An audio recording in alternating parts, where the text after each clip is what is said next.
only say this.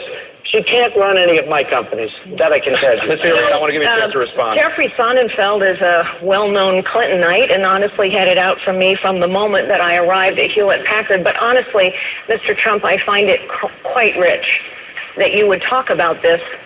You know, there are a lot of us Americans who believe that we are going to have trouble someday paying back the interest on our debt because politicians have run up mountains of debt using other people's money. That is, in fact, precisely the way you ran your casinos. You ran up mountains of debt as well as losses using other people's money, and you were forced to file for bankruptcy not once, I never filed not for twice, 4 times, a record 4 times. Why should we trust you to manage the finances of this nation any differently than you manage the finances of your casino? Mr. Trump, I made over $10 billion. I had a casino company. Caesars just filed for bankruptcy. Chris will tell you, it's not Chris's fault either. But almost everybody in Atlantic City is either in trouble or filed for maybe I'll blame Chris. Well, but Atlantic City is a disaster. Wait a minute, Carly. Wait. I'll let you speak.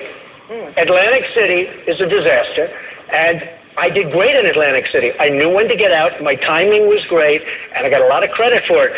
Many of the great business people that you know, and Carl Icahn's going to work with me on making great deals for this country, but whether it's Carl or so many others that we read about all the time, Thank you, Mr. they have used the laws of the land, which are the best. Thank you, Mr. Chairman. Governor Christie's name has been invoked, so I'd like to give him the 30-second opportunity. While I'm as entertained as anyone by this personal back and forth about the history of Donald and Carly's career, for the 55-year-old construction worker out in that audience tonight who doesn't have a job, who can't fund his child's education, I got to tell you the truth. They could care less about your careers. They care about theirs.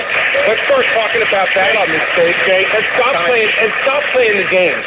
Governor, John, I'm not done yet, John. A track record of leadership is not a game. It is the issue in this election. Carly, listen. You can interrupt everybody else on the stage. You can't interrupt me.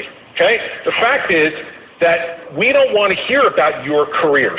Back and forth and volleying back and forth about who did well and who did poorly. You're both successful people. Congratulations. You know who's not successful? The middle class in this country who's getting plowed over by Barack Obama and Hillary Clinton. Let's start talking about those issues tonight and stop this childish back and forth between the two of us. Fiorina, I give you...